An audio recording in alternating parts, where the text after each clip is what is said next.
que je vais vous présenter aujourd'hui, ce n'est pas un concept d'intelligence artificielle, c'est concrètement comment nous avons pu construire des outils basés sur des modèles de prédiction liés à des algorithmes mathématiques pour donner aux cliniciens, dans mon domaine d'exploitation, je dirais, dans mon domaine de compétences qui est la transplantation rénale, des outils innovants qui vont servir à changer les pratiques et la façon dont on traite nos patients. Alors tout ça, c'est dans un contexte de modernité, mais il faut savoir que l'histoire a commencé bien avant. Donc l'histoire remonte à Paris. Qu'est-ce qui s'est passé en décembre 1952 ? Ce sont des images d'archives. Un jeune patient de 17 ans qui s'appelle Marius Renard arrive à l'hôpital Necker. C'est un jeune charpentier qui est tombé d'une échelle et qui a présenté une hémorragie interne. Et le chirurgien à l'époque, donc c'est un 24 décembre, doit lui enlever un de ses reins. Manque de chance, ce patient n'avait qu'un seul rein. Donc on le sait condamné à une mort certaine, puisqu'en 1952, il n'y avait pas de technique d'épuration du sang et de dialyse. Et c'est à cette époque que Jean Burger, à l'hôpital Necker, avec toute son équipe, pratique la première transplantation rénale. Donc la mère de Marius Renard lui donne son rein. C'est un engouement national et international énorme. Marius Renard présente bien et récupère, et puis vous voyez, malheureusement pour lui, 2 semaines plus tard, eh bien, il décède. Et on a finalement compris un peu plus tard que finalement, à cette époque, en 1952, premier cas mondial de transplantation rénale chez l'homme, eh bien, Marius Renard a perdu son greffon à cause d'un rejet. Et le rejet reste aujourd'hui, en 2018, une des principales causes de perte tardive des greffons. Alors, ce qui est assez intéressant, c'est que là, on parle d'un cas de transplantation rénale. Pour la petite histoire, Jean Burger n'a pas eu le prix Nobel de médecine, c'est son concurrent à Boston qui l'a eu, puisque lui, il a effectué une transplantation rénale chez des jumeaux homozygotes, identiques. Donc là, ça a fonctionné, et donc voilà, son concurrent a eu le prix Nobel de médecine. Alors là, on était en 1952. Ce qui est intéressant de voir quand on parle d'intelligence artificielle, c'est que le terme a été utilisé par une personne, donc John McCarthy, qui travaillait pour IBM à Stanford et qui, en 1952, a commencé à parler du concept d'intelligence artificielle. C'est la première fois que ce terme a été utilisé. Alors donc, on a fait, nous, entre-temps, effectivement, un certain nombre de progrès dans la transplantation rénale, puisque là, je vous ai parlé des premières greffes. Et en 2018, en fait, la greffe de rein est le traitement de choix des défaillances terminales rénales. Elle surpasse la dialyse en termes de qualité de vie, quantité de vie et de coût. Et vous voyez, on est passé d'un cas à aujourd'hui plus d'1 700 000 personnes dans le monde qui sont porteurs d'un organe greffé. Et vous savez que les défaillances d'organes, cardiaques, rénales, pulmonaires, eh bien, c'est quelque chose qui est en constante augmentation. C'est un lourd poste de dépenses de santé. C'est des procédures qui coûtent effectivement très cher et ça rend quand même énormément service aux patients. Le seul problème, c'est que malgré des progrès énormes depuis les âges, je dirais, pionniers de la greffe, eh bien, depuis 15 ans, on assiste à une stagnation de l'espérance de vie des greffons. On n'a pas fait de progrès depuis 15 ans, et alors on peut se demander pourquoi. Alors, une des réponses à ça, c'est que on est arrivé à un état dans lequel l'utilisation des différents traitements immunosuppresseurs eh bien, sont assez bien codifiés et on donne à peu près les mêmes à tout le monde. Donc ça, c'est bien à l'échelle d'une large population, mais probablement qu'aujourd'hui, nous ne disposons pas, nous, cliniciens de transplantation, de suffisamment d'outils pour mieux appréhender les états du patient et de prédire et de stratifier le risque. Et ça, c'est un problème qui va bien au-delà de la transplantation rénale, c'est un problème de médecine globale. Et avant de parler de traitement, et ce sont les priorités de toutes les agences nationales et internationales, c'est que le problème de la médecine, c'est comment améliorer notre système de diagnostic, d'activité, de stadification des maladies, de stratification du risque, avant d'adopter une médecine de précision et plus personnalisée. La médecine personnalisée, elle se faisait déjà du temps d'Hippocrate. Donc on parle de médecine plus personnalisée. Et ça, c'est très important. Et si on reste dans la dimension historique, on est face, nous, les êtres humains, à chaque fois, lorsqu'on a essayé de faire la médecine, aux propres limitations de l'ensemble de nos sens. Et donc, nous avons cherché de tout temps à améliorer nos performances en se dotant d'outils compagnons. Vous voyez ici l'invention du stéthoscope pour mieux écouter ce qui se passe dans le corps humain. Le microscope pour mieux appréhender ce qui est très petit, l'électrocardiogramme pour mesurer l'activité d'un cœur, ou bien la radiographie pour voir à l'intérieur du corps. Donc on a toujours cherché à améliorer la médecine en améliorant, en palliant aux propres déficiences de nos sens. Et on arrive maintenant, en 2018, dans cette complexification de la médecine. On est confronté à des tonnes de données. Tout est digitalisé. On a des biomarqueurs, on a des données démographiques, on a des données génétiques, on a des données transcriptomiques, on a des données de biopsie, on a de multiples marquages pour typer quel type de cellules vont infiltrer les greffons. Et on doit bien se rendre à l'évidence, aujourd'hui, lorsqu'on a cette masse d'informations qui arrive vers nous, notre cerveau, nos capacités cognitives, nos capacités de calcul ne sont pas capables de résoudre ça et d'intégrer ces informations pour en définir des archétypes de patients ou des profils de patients différents qu'on traitera de façon différente. On est submergé d'informations, on ne sait pas quoi faire avec. Et c'est aujourd'hui, comme le stéthoscope, comme le microscope, comme l'électrocardiographe, comme la radiographie, un des enjeux où on va pallier à la déficience de nos propres capacités cognitives pour demander un outil compagnon à la machine, la façon de processer et de transformer ces données énormes en des informations médicales utiles. Et on est quand même aidé par une énorme dynamique dans le progrès des connaissances scientifiques et non seulement des puissances de calcul, mais aussi des capacités de stockage. Et vous avez peut-être tous entendu parler de la loi de Moore. La loi de Moore, qu'est-ce qu'elle dit? Elle dit que le progrès des connaissances, et c'est vrai pour tout ce qui est intelligence artificielle, ne suit pas une démarche linéaire, mais exponentielle. Imaginez-vous qu'il a fallu 90 ans entre l'invention de l'ampoule à incandescence et le premier homme qu'on a déposé sur la Lune. Donc à l'échelle d'une vie humaine, ce qui était complètement impensable, eh bien on a pu le faire. Entre le premier homme sur la Lune et l'invention du web, 25 ans à peu près.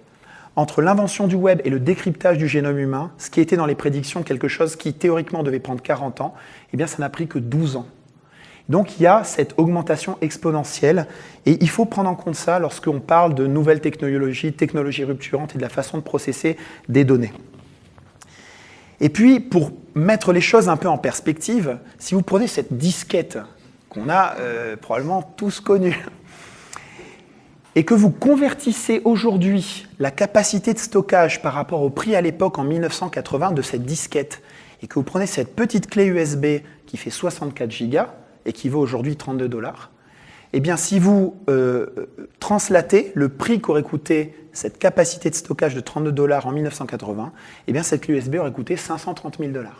Donc vous voyez bien que la capacité de stockage a augmenté de façon exponentielle. Aujourd'hui, il y a des supercalculateurs et le plus performant se trouve évidemment en Chine, à Guangzhou. Mais aujourd'hui, il y a une avancée fulgurante dans les capacités de stockage. Donc ça, c'est une bonne nouvelle parce qu'on est également submergé de data. Mais ce n'est pas que le stockage, c'est aussi la capacité analytique, la façon de processer les données, l'augmentation des capacités de calcul et l'adaptation des modèles mathématiques. Et l'avènement de l'intelligence artificielle dans certains domaines. Et alors, avant de parler de la médecine, on peut citer deux exemples qui, pour moi, sont caricaturaux. C'est 1997, vous voyez Garry Kasparov qui se tient la tête comme ça, puisque Deep Blue l'a battu, ce qui était impensable à l'époque, l'a battu aux échecs. Alors les gens se sont dit, oui, mais les échecs, c'est trivial. Si on donne les règles et si on injecte dans la machine des centaines de milliers de parties faites par les plus grands experts des échecs, tout ça est colligé, eh bien, il est normal que le jeu d'échecs, finalement, la machine gagne sur l'homme, puisqu'elle a une capacité de calcul plus importante et peut prévoir des coups à l'avance.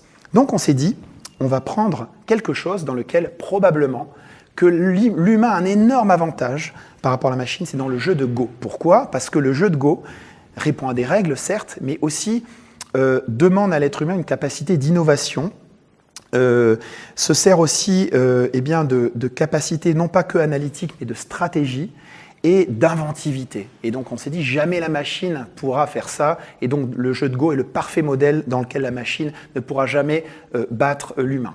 Et donc la personne que vous voyez aussi, qui se tient aussi la tête, hein, c'est le champion coréen de jeux de Go. Et donc Google DeepMind, l'année dernière, en fait, l'a battu à plat de couture, sans problème. Et ce qui était assez intéressant, c'est que non seulement la machine a battu le champion coréen de jeux de Go, dans une stratégie où on avait injecté à la machine toutes les parties de jeux de Go et les règles, mais dans un deuxième set d'expérimentation, on a juste mis les règles à la machine, on a demandé à la machine de s'entraîner elle-même. Donc la machine a joué des parties contre elle-même. Et ce qui était vraiment effarant et ce qui a surpris tous les plus grands experts du jeu de Go, c'est que la machine a réussi à trouver des coups qui étaient impensables et qui n'avaient jamais été effectués par l'être humain. De la vraie stratégie constructive. Donc ça, c'est intéressant. Alors ça, c'est bien beau le jeu de Go, mais nous, on s'intéresse à la santé. Donc qu'est-ce qui se passe dans le domaine de la santé? Eh bien, vous voyez que Google, aujourd'hui, sur les mots-clés qui sont tapés dans une épidémie de grippe, fait mieux que certains organismes comme de veille sanitaire pour prédire les épidémies de grippe. De la même façon que fait Twitter. Twitter, sur des mots-clés, vous géotague, regarde tous vos voisins et peut, avec certains algorithmes, prédire la pénétrance de l'épidémie de grippe et sa dissémination. Donc vous voyez qu'on passe du Google DeepMind sur du jeu de Go, très bien, mais à des choses d'épidémiologie basées sur l'intelligence artificielle. Et puis, il y a des choses concrètes aujourd'hui, et je ne vais pas toutes les détailler, mais publiées dans Nature. Aujourd'hui, certains algorithmes et certains processus issus de l'intelligence artificielle font mieux dans la classification pour le cancer de la peau que énormément de dermatologues qui interprètent en fait des lésions. Donc, ce n'est pas de la science-fiction, et je crois qu'on est arrivé à une ère où on va devoir utiliser ou considérer que l'intelligence artificielle donne des résultats tout à fait étonnants qui peuvent décupler nos capacités à traiter les patients, à faire de la médecine plus personnalisée.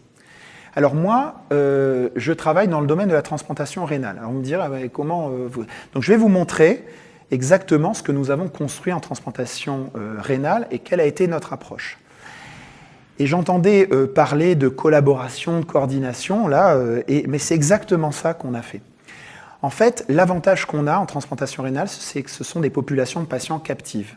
Vous mettez un rein à un patient, et dans le système français, il va globalement revenir dans l'institution X fois, et vous n'allez pas le perdre de vue. Et c'était là, en fait, je dirais, un peu la rupture conceptuelle, c'est qu'on a pu, à l'hôpital Necker, adopter un modèle dans lequel on a prospectivement collecté l'ensemble des données des patients, l'ensemble de leur échantillon sanguin, les biopsies, on a cartographié tout ce qui se passait dans leur greffon, on a colligé toutes les complications, on a testé des biomarqueurs de façon prospective et de façon plus intéressante, on a considéré que l'approche classique dans laquelle les médecins ne travaillent pas ensemble, les immunologistes avec les gens des laboratoires, etc., et ça c'est une réalité, eh bien qu'on ne pouvait plus utiliser ça. On est parti du concept en disant le rejet n'appartient pas au néphrologue, n'appartient pas à l'immunologiste, il appartient à tout le monde.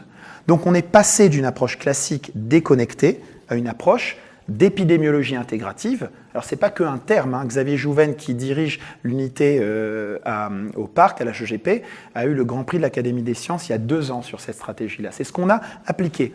On a décloisonné les spécialités, on a fait travailler les gens ensemble, on a beaucoup appris les uns des autres, on a, je pense, ensemble progressé. Et on a constitué des cohortes de patients extrêmement bien informés, phénotypés. On contrôle énormément de paramètres. Je vais vous détailler comment on fait ça. Et en fait, on s'est dit qu'au lieu d'étudier la souris, etc., ce qui est intéressant, mais dans le domaine du rejet, pas très facile, on s'est dit, voilà, on va transformer l'hétérogénéité de la maladie du rejet chez l'homme d'une faiblesse en une force. Si vous contrôlez tous les facteurs et que vous appliquez prospectivement sur des larges cohortes de milliers de patients des technologies rupturantes où vous allez faire de la transcriptomie sur tous les greffons que vous allez biopsier, si vous avez tous les biomarqueurs, les facteurs environnementaux, tous les déterminants pronostiques, eh bien c'est là l'énorme effort que nous avons fait pour construire cette cohorte-là. Et c'est très important puisque lorsqu'on parle d'IA, d'algorithmes et machine learning, je dirais que le plus important, c'est de savoir sur quel type de cohorte vous appliquez ces algorithmes. Si cette cohorte est mal informée, vos algorithmes ne vont pas être tout à fait performants. Si cette cohorte est bien renseignée, eh bien, vous allez pouvoir avoir des algorithmes performants. Donc, c'est la règle des 4 V. Donc, dans cette base de données que nous avons constituée à peu près avec 10 000 malades, et nous avons énormément de collaborations, il y a le V du volume, donc un large volume de données. Ça, c'est presque le plus facile à avoir. Le deuxième V, c'est la vélocité des données, de savoir comment dans le temps vous avez des données répétées. C'est important pour établir des cinétiques. Après, il y a la variété des données. Si vous n'avez que des données démographiques, vos modèles pronostiques ne vont pas être performants. Et puis, le dernier V, c'est la véracité des données, c'est-à-dire que comment les données sont vérifiées par aussi des approches d'audit, mais des approches automatisées de la machine. Et donc voilà, j'ai passé un peu de temps ici parce que je pense que c'est la clé de comprendre qu'aujourd'hui, l'IA est au service et les modèles et les algorithmes sont au service de cohortes à haut niveau de détail phénotypique, c'est-à-dire très bien renseignés, et l'effort, il est là. Et après, évidemment, comme disait Gérard Friedlander, là, moi, je peux me faire plaisir. C'est-à-dire qu'on peut faire des modèles, que je vais en détailler certains. Ils sont compliqués dans leur réalisation, mais assez simples dans la compréhension conceptuelle de ces modèles-là. Les réseaux de neurones artificiels, les supports de machines vectorielles, les random forest, etc. Donc c'est l'effort que l'on fait. Alors, quel modèle on applique? De la même façon, on n'invente rien. Vous savez très bien que Facebook ou, par exemple, je ne sais pas si vous regardez Netflix, utilisent des approches de machine learning. Quand Netflix, sur votre première connexion, vous dit de sélectionner 4-5 films que vous aimez, eh bien, il va utiliser des réseaux de neurones artificiels et du machine learning pour établir un profil probabilistique, un archétype de visionneurs de leurs films, de la même façon que Facebook, lorsqu'il vous propose un ami, et que vous dites, mais qui est cette personne? Il a utilisé aussi des analyses d'archétypes et des analyses en composantes principales de façon à créer des regroupements de personnes avec une vectorisation mathématique en fonction du fait que vous avez fait de la planche à voile petit, que vous êtes dans cette maternelle, que vous vous appelez comme ça et que l'ami de l'ami de l'ami de l'ami, etc. Donc Facebook crée ces regroupements.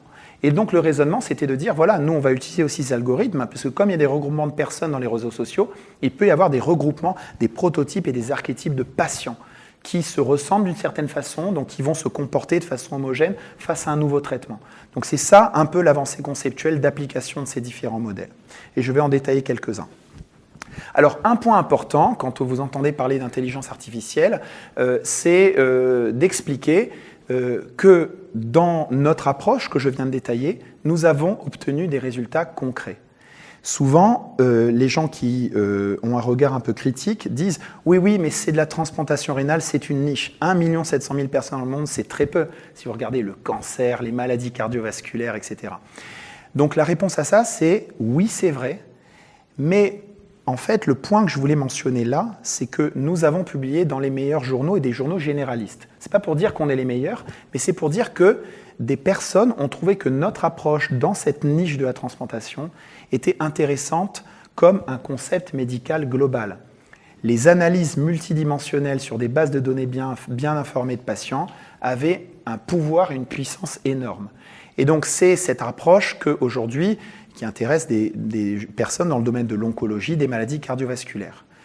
Et puis, ce n'était pas que important de publier nos données, Gérard en a parlé, c'était aussi de voir quels résultats concrets on avait obtenus. La première chose, c'est que tous les résultats que nous avons obtenus depuis 7 à 8 ans, eh bien, ils ont été reproduits. Ça fait toujours plaisir quand vous trouvez quelque chose que les gens arrivent à reproduire.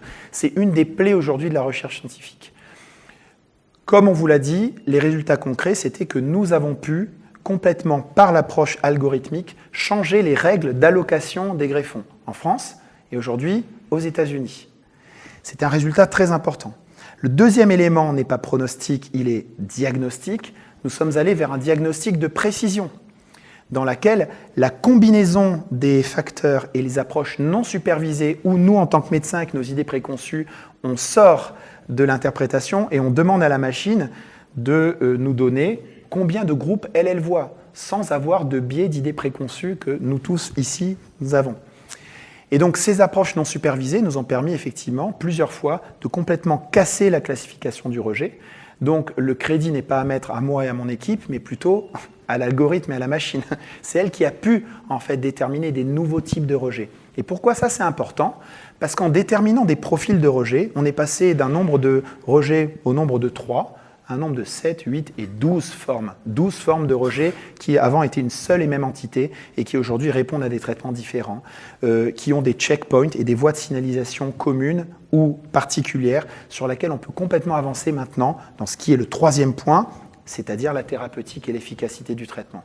Donc vous voyez que notre approche à différents niveaux nous a permis d'aller du pronostic au diagnostic et à l'efficacité du traitement.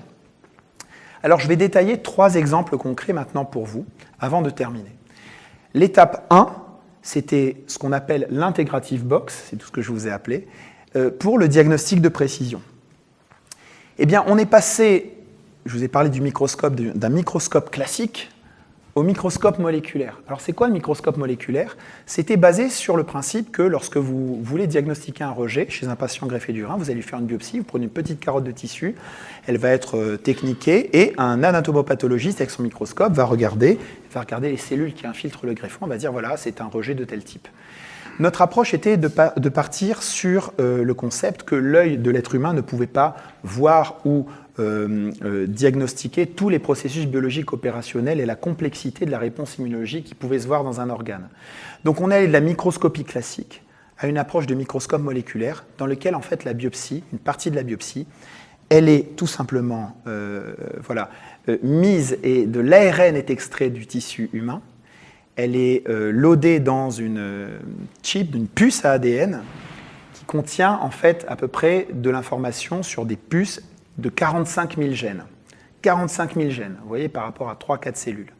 Et donc, la difficulté n'est pas tant de réaliser ça, la transcriptomique sur du rein, mais aussi d'analyser. Et on a été confronté, évidemment, quand vous avez 45 000 gènes chez 10 000 malades, ça fait un nombre de data considérable. Et donc là, on a eu besoin d'approches complètement nouvelles. Et je vais vous en donner quelques exemples. L'approche nouvelle, c'est de dire que on ne pouvait pas utiliser les tests classiques. Et donc l'approche intégrée dans le diagnostic, c'était de dire que vous passez d'examens de routine avec des données transcriptomiques que vous allez en fait processer dans des analyses multidimensionnelles et créer des classifiers, un algorithme qui va vous classer les patients. Et chaque nouvel échantillon que vous réinjectez dans le système réinforme le système et le corrige. Et je vais vous montrer des exemples concrets. Donc vous voyez, c'est un cercle comme ça qui fonctionne et dans lequel on injecte des choses dans la machine, on fait des analyses et la machine va permettre de créer des algorithmes qui vont permettre de mieux classer le rejet. Donc ça a été notre approche pour changer la classification de Banff. Et alors, lorsque vous êtes confronté à autant de gènes possibles, eh bien, vous pouvez avoir vous-même vos candidats. Eh bien, vous lisez la littérature, je dis, voilà, moi, peut-être que le récepteur FC gamma récepteur 3A, qui est associé à tel type de cellule, serait intéressant. Mais vous avez 45 000 gènes. Donc, si vous regardez le FC gamma récepteur 3A, effectivement, bah oui, il a l'air d'être un des candidats importants dans le rejet. Et vous en avez plein d'autres. Donc, l'approche multidimensionnelle, c'est aussi considérer qu'on ne peut plus raisonner à l'échelle d'un biomarqueur ou d'un gène. C'est une approche holistique avec une stratégie de réduction des datas pour arriver avec le set de transcrits de gènes le plus significativement différentiellement exprimé. Donc c'est une approche complètement nouvelle. On sort de l'approche biomarqueur ou candidat unique vers une approche holistique. Et donc, effectivement, le concept et la réalisation de ça, c'est que de la même façon que nous, en tant que médecins, on se met à 12 autour d'une table pour discuter d'un dossier lors de nos staffs, eh bien, on n'utilise pas un algorithme de machine learning, mais 12 machines différentes. Donc vous avez 12 algorithmes qui vont vous donner, pour la même question posée, 12 informations un peu différentes, on en fait la combinatoire et on arrive à ce système diagnostique. Ce qui est très important et ce qui pour moi est une révolution, c'est qu'on ne parle plus d'un diagnostic, c'est blanc ou c'est noir. J'ai un cancer, j'ai pas un cancer. J'ai un rejet, j'ai pas un rejet. J'ai une maladie infectieuse ou pas. Mais on va vers une approche probabilistique. Vous avez un rejet avec 85% qu'il soit lié à un anticorps et qu'il réponde à tel ou tel traitement. Donc on change de dimension dans le diagnostic par une approche qui est plus probabilistique. Et donc vous pouvez, et c'est ça qui est intéressant dans le machine learning, créer de multiples itérations pour améliorer la machine et de résumer énormément d'informations en très peu d'informations sur 2 axes, et vous pouvez dire à la machine « colore-moi les points en fonction des diagnostics, projette-moi un nouveau patient, donne-moi les axes et les dimensions de ce qui va être la capacité de ce patient à répondre à tel ou tel traitement ». Et ça, aujourd'hui, ce qui est concret, c'est que dans la classification internationale du rejet, en l'espace de 5 ans, les choses ont complètement changé et aujourd'hui, on donne des recommandations avec l'utilisation de ces équations que nous avons générées comme dans les centres qui ont accès aux techniques moléculaires, comme un diagnostic compagnon de la diagnostic classique. Donc en 5 ans, voilà comment les choses ont changé dans le diagnostic et un exemple concret d'application du machine learning. Deuxièmement, comment on peut utiliser ces approches-là pour, en fait, et ça c'est les industriels qui sont contents, améliorer la performance des essais cliniques. Un des problèmes en transplantation, c'est qu'on a plein de drogues, de candidats, de cibles et de molécules qui ont été développées. Combien sont aujourd'hui approuvés par la FDA ? Quasiment aucune. Est-ce que c'est parce que les médicaments ou les drogues n'ont pas marché ? Nous avons montré que la majorité de ces études cliniques, avec des candidats potentiels pour traiter le rejet qui sont parfaitement intéressants, ont rapporté des résultats négatifs parce que tout simplement, ils n'avaient pas les outils statistiques et méthodologiques et la technologie pour inclure correctement leurs patients et pouvoir les évaluer avec des critères objectifs. Lorsque vous donnez une nouvelle molécule à un patient, il se passe des choses que vous ne contrôlez pas dans l'organisme. Et si vous n'appliquez pas ces algorithmes, vous allez passer à côté et donc vous allez à tort considérer que votre traitement n'a pas d'effet. Et on en a eu la réponse très très claire et pragmatique puisqu'on a utilisé notre approche dans des essais cliniques randomisés publiés négatifs en transplantation. Et on a fait des analyses rétrospectives en prenant ces cohortes-là, on a testé et on s'est rendu compte que finalement, les patients avaient été mal inclus dans l'étude, qu'ils n'étaient pas comparables et que lorsque vous passez d'un phénotype à une dimension qui est l'histologie classique à un phénotype intégré immunohistomoléculaire et pronostic, vous combinez le tout, on a pu reclasser quasiment 30% des patients dans les essais cliniques et montrer qu'il y avait des répondeurs aux médicaments, mais les outils ne permettaient pas de les individualiser dans ces études-là. Donc ça, c'est très important, parce que ça veut dire qu'aussi, nous, la transplantation, on n'est plus du tout attractif pour les industriels, parce qu'ils disent, non, nous, nos médicaments, ils sont tous génériqués, hop, au revoir, les études ne fonctionnent pas. On peut revenir vers eux aujourd'hui et dire, attendez, nous pouvons vous faire passer vos essais cliniques avec des essais cliniques de nouvelle génération où on peut repositionner en fait l'intérêt d'une molécule en utilisant une approche qui est, j'ai du mal à le dire en français, mais mechanistically driven. C'est-à-dire que vous passez de quelque chose qui est un critère d'évaluation à quelque chose qui répond à de la biologie, à un processus opérationnel qui se passe chez ce malade-là pour donner le bon médicament. Donc l'optimisation des essais cliniques passe aussi par des approches d'IA. Et donc la dernière étape que je voulais illustrer, qui est pour moi la plus intéressante, c'est comment ces systèmes-là permettent de prédire le risque. Quand vous voyez un patient qui est transplanté du rein, la première chose qu'il va vous dire au bout de 3 mois, il va dire « Ouais, mon rein, il va durer combien de temps ? Je vais mourir quand ? Est-ce que je vais être greffé ? Est-ce que je vais faire un rejet ?» Et souvent, en fait, moi je réponds « Oui, non, alors vous avez un risque intermédiaire, etc. » Donc c'est basé sur ce qu'on fait tous en tant que médecin, l'approche basée sur la praticalité et mes connaissances personnelles. Donc vous prenez cette personne-là, donc j'ai plus de 39 ans, j'ai 40 ans, j'ai 10 ans d'expérience en transplantation rénale. J'ai à peu près vu un certain nombre de patients pendant un certain nombre d'années, donc c'est mon expérience. Mais oui, voilà le problème, c'est que j'ai probablement oublié la moitié de ces patients et des scénarios. On oublie tous, on n'a pas une mémoire infaillible. Et la deuxième chose, c'est que j'ai mes propres biais et mes idées préconçues qui font que les réponses que je donne sont influencées par mon humeur du moment, ou je ne sais pas, ou plein de facteurs. Donc ça, je ne dis pas qu'il faut le remplacer, je dis qu'il faut m'aider. Et la nouvelle approche, c'est de passer de cette approche, je dirais, centrée sur ma propre expérience, l'expérience du médecin, en une approche que j'appelle de la contextualisation du patient. Vous allez pouvoir, si vous avez ce que j'appelle un référent set, c'est-à-dire une base de données bien informée, que je vous ai décrite, vous allez pouvoir contextualiser des patients. Je m'explique. Vous allez avoir ce que j'appelle machine knowledge. La machine a de la connaissance. Elle a 170 000 ans d'expérience aujourd'hui en transplantation, ce qu'on utilise. Donc tous ces patients sont, ce qu'on appelle le data roaming, sont dans cette base de données. On a 14 400 biopsies, des milliers de pertes de greffons, tout ça a été analysé. Et donc contextualiser un patient, c'est que vous avez un nouveau patient, et bien vous allez dire, tiens, je vais aller chercher ses petits voisins, comme dans Facebook, clac. Je vais aller contextualiser ce patient dans ce référent set pour trouver ses voisins les plus proches. Et c'est pas moi qui le fais, c'est pas moi qui le fais. En fait, c'est la machine qui va me donner cette information-là.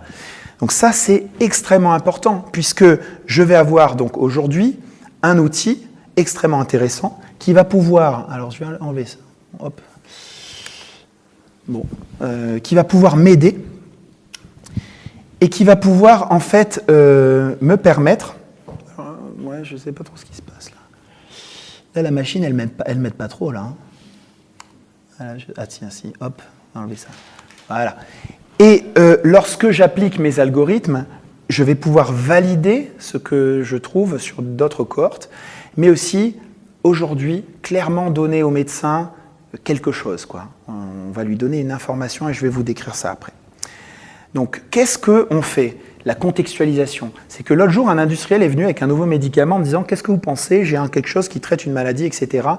Je m'intéresse. » Je dis « Attendez. » Donc là, vous voyez la machine, comment elle est interrogée. Vous interrogez sans des millions de données.